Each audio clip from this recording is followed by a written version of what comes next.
Hey everybody, I'm back with another video on unknown locales, and today we have one about Bryan Jewart, or Tygre, TygreCub, TygreStripes, the Singing Fur, or Cub Club. You guys will enjoy the video, and let's get into this. Tygre, or Tyler, is an obese fursuiter and baby fur Twitch streamer who has an obsession with sexual fixation on children's underwear, or undies as he calls them. Tyler's audience would be going under the alias of the TygreCub. Tyler has done collaborations with puppy furs, which are other furry creators that have gotten popular and got the name puppy furs, and all the ones that he hangs around with openly identify as cubs. If you do not know what cub means, cub is a furry slang term mainly used by the PDF files in the furry fandom for any underage characters.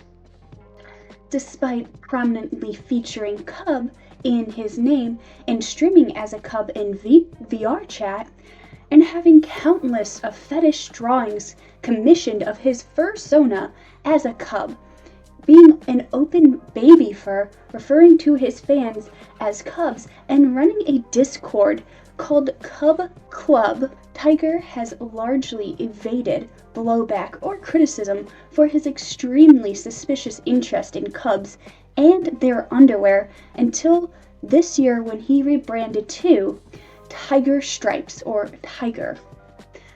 Like many of these locales, Tygre tends to overshare intimate personal details to hype up his hypersexuality.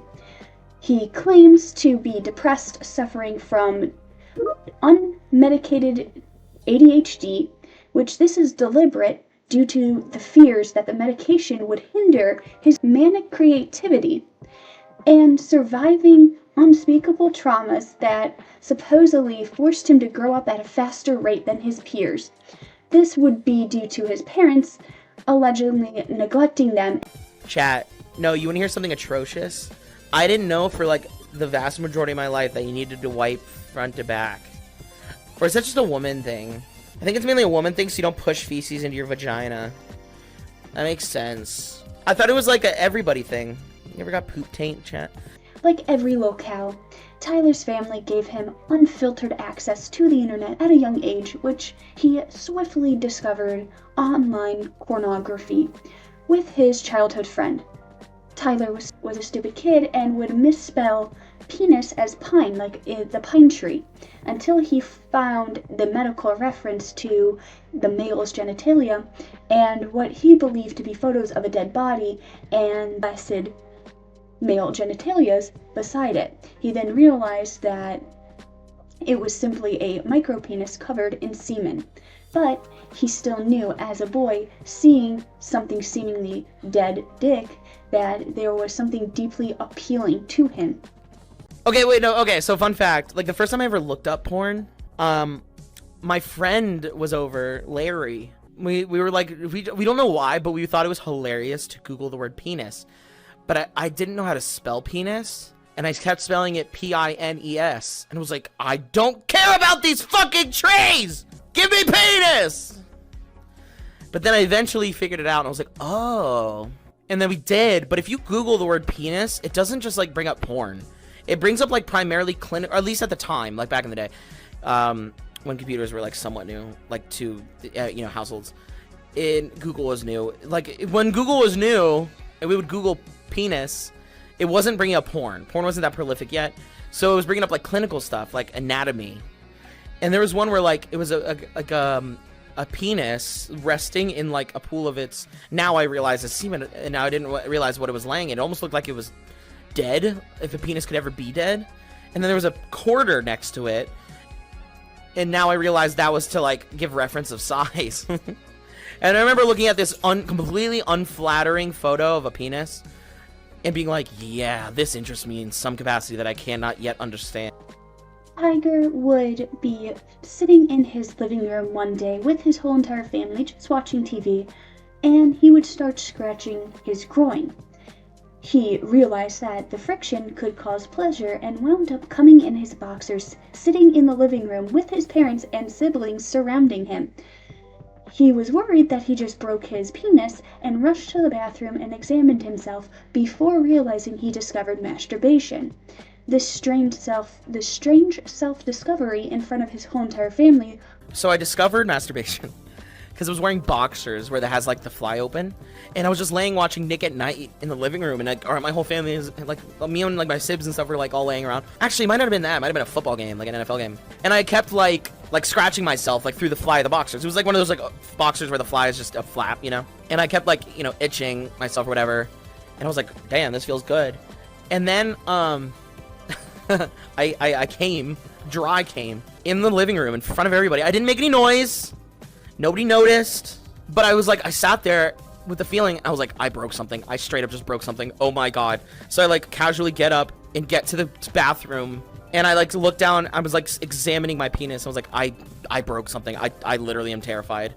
But like everything looked and felt fine. I was like, all right. I went back and everything was fine. But then I realized, like, I was like, oh, okay. I kind of put two and two together. And then, because up until then, I literally had no idea what the fuck that even was. Because I'd never had a sex talk. So that's the first time I discovered it. I wouldn't say it was embarrassing because I didn't get caught. But I did get walked in on shortly after that. Like, not, because I was like, oh my god, now I'm obsessed. And now that I know I can do it and get away with it in front of people, I like get risky with it. And then one time I was just doing it in the living room. And my dad walked in and he caught me and he yelled at me. And then I was like, oh, so this is like a thing that needs to be like under wraps totally. His high school years would be spent in a private boarding school called Shady Side Academy before moving into Purdue University, where he would acquire a Bachelor of Science in Biology, Health, and Disease, which would lead to a career in cancer research. This position would last only less than 3 years before Tygre would pursue his true passion, show business. After a few musical theater roles, small part-time as an extra in student films, his career would peak when he played an extra in the scene of Succession. However, it would be Twitch live streaming that would be Tygre's true calling. He already done some live streaming while playing the original Destiny on the PS4, but took his pursuits to a whole nother level by hiring a local social media marketing firm to help boost his numbers and expose him to a larger audience. He would soon strike gold with his new character, Tygre, the singing furry. Go. They say the third time. Well, sometimes I go out by myself and I look across the water and I think of all the things, what you're doing, and in my head I paint a picture. Well, the Tygre alias would be short-lived due to the fact that Tygre's name, because it had 3 G's in it, would allude to a racist connotation. He would change it to a different name before landing on TygreCub. His claim to fame in the furry fandom would come from a singing/performance for various charity live streams. I feel like I'm talking a lot. I don't know what to do with my hands. All right. This next song, we'll see how it goes. Let's start it up. At the one part, you know the part. I want everybody to do a woo. And that way, if the vocals aren't there, you can cover it up with your gorgeous woos.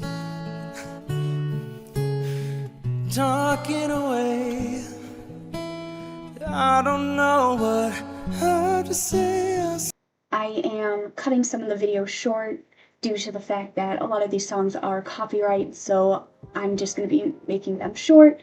But if you want to hear the full entire thing, it's on the Kiwi Farms, and I will leave the Kiwi Farm thread in the description. Despite making overly sexual content, his YouTube videos would be freely viewed for all viewers of every age, and his most performing public videos were very sexual. Perhaps the most alarming of Tyler's obsession is his lust for young boys' tighty whities. This specific underwear has become Tyler's primary brand, as many of his popular videos focus on undies. He has undie emotes. His character is donning undies. His Patreon tiers are themed around undies.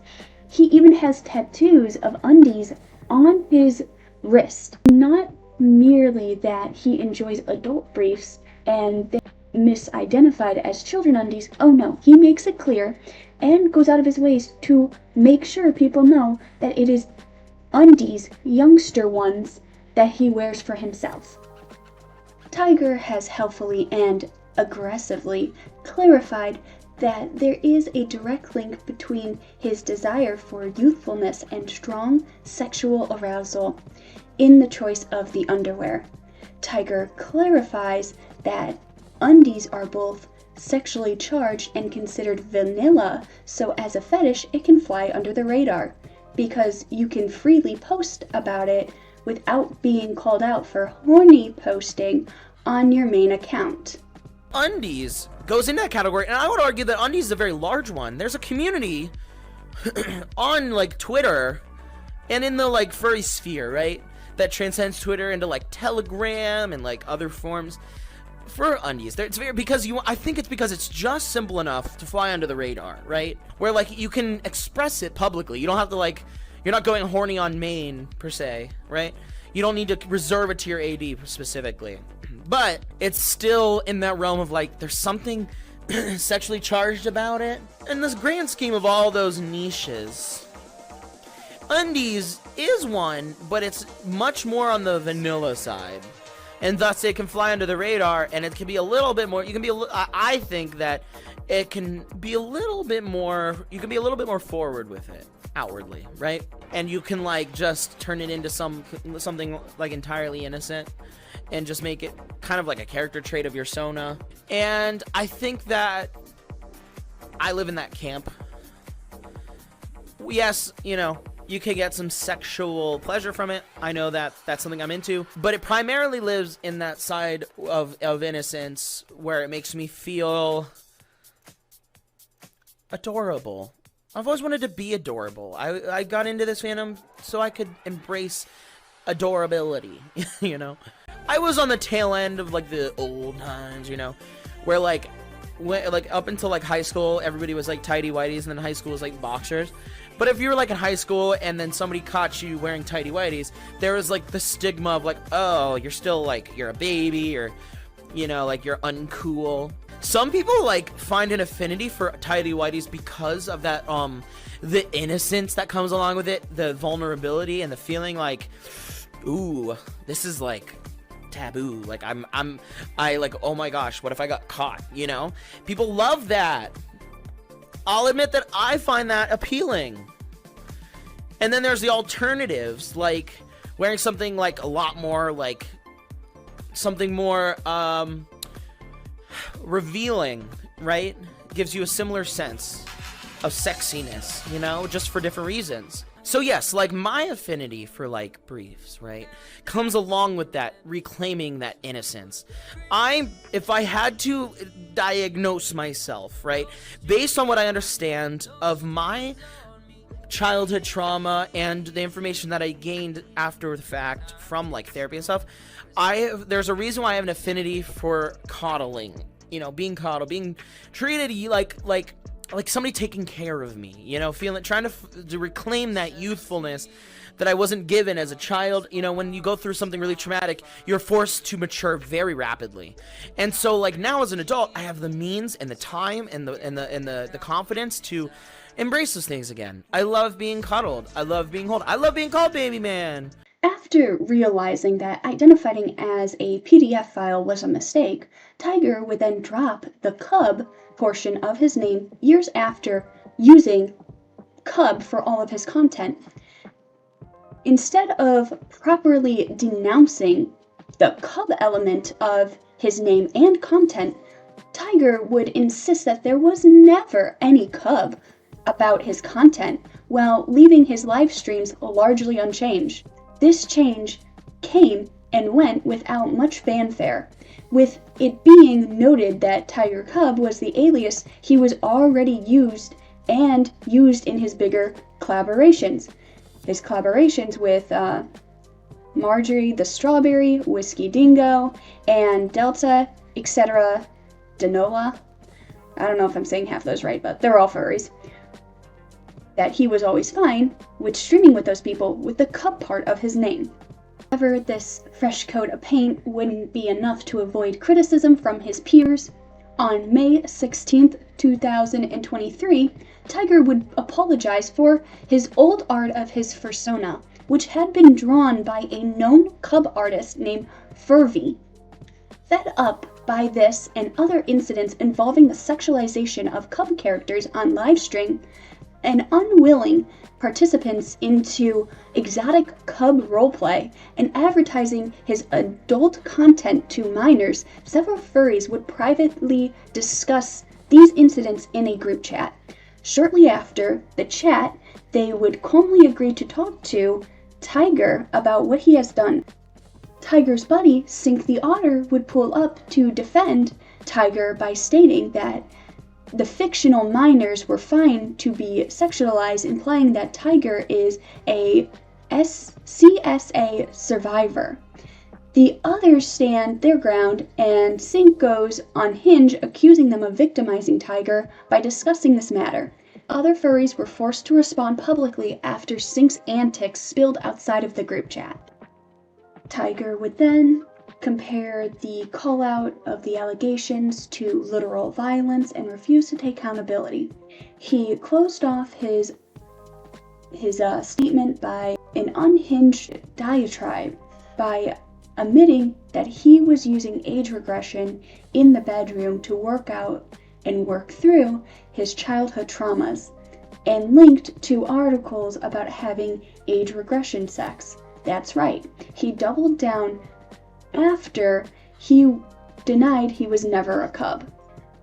He would have many comments and social media posts about being a cub, about making his art about a cub, and he would use language as quote-unquote child code, meaning he would use and talk like a child in his tweets, his social media posts.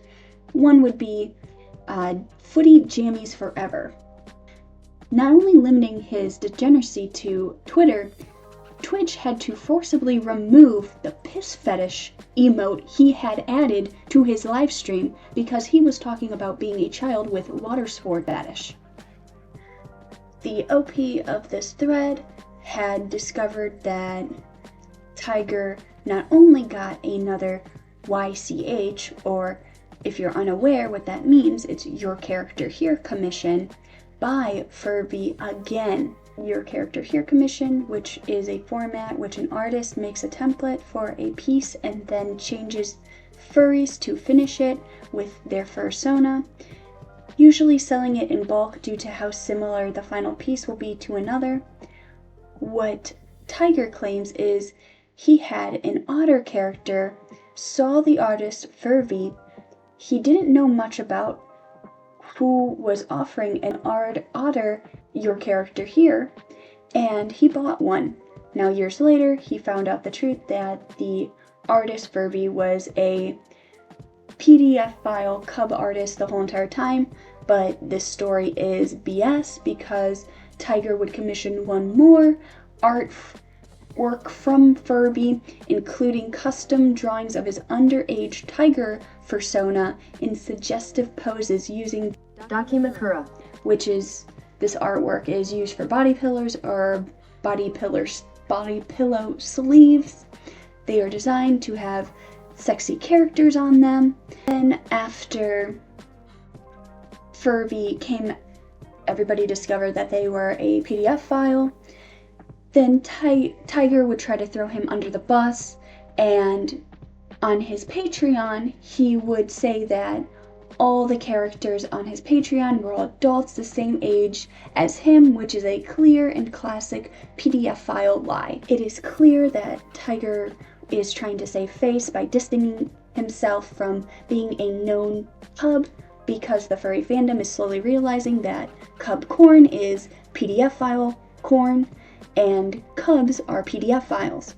Despite barely trying to dodge the allegations, the callouts has mostly left TygreStripes without any consequences. Being an open PDF file for years while getting paid to play video games for a living must be a dream come true. Tygre would then try to commit suicide. His attempt would swallow a whole bunch of pills and then drink booze. His roommate would find him and would go and get Tygre some help. You guys ever get the urge to just like up and like leave your life behind and just move somewhere and start over? Like pay people to come and like clean, like gut your apartment, like pack everything up, like all the essentials, pack up the garbage, throw it out, keep the good stuff, load it onto a truck and just leave and start fresh in a clean place and like new environment. I like get that urge so much, and my lease is up, and so I'm like looking at places in Seattle. I'm like, I need to get it. I feel like for my mental health, I need to like get out of here. I need newness. I need fresh. I don't know. I feel like I'm a mess.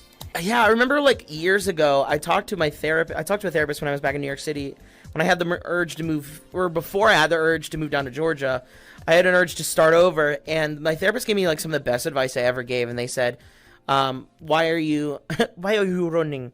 But essentially they were like, that's basically what they said. They're like, what's your reason for leaving? Because if your reason for leaving and starting fresh is because you're chasing opportunity, then that's great. If you're leaving because you're running away from your problems, then that's bad. So are you running towards something, or are you running away from something? And I literally, that has never left my system, that message. It seemed like Tygre didn't really take that therapist's advice to heart, like he was saying. He did make his move to Seattle, but this did not turn around the psychological issues. The big move was good for forging good relationships with other furries, establishing a dedicated fan base, but this did not shake his addiction to jerking it to infant undies. His reward for this pathetic stunt for moving across and the suicide attempt would be new medication and a dysfunctional dick. Some of the newest Tygre updates is that his mental state is not doing well.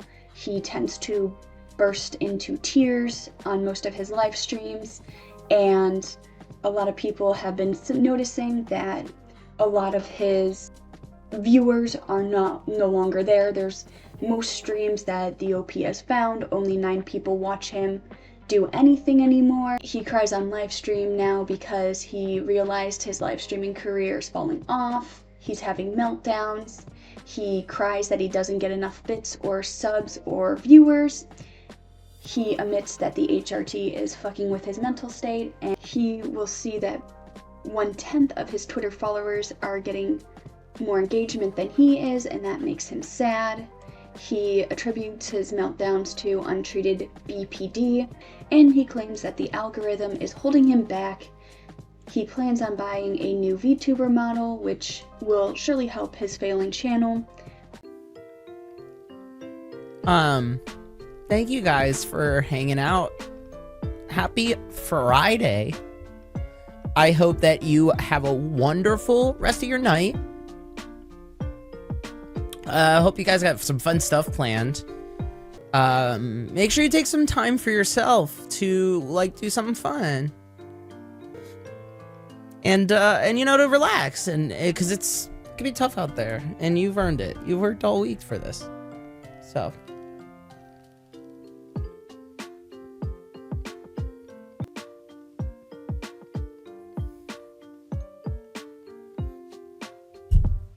thank you for all the time.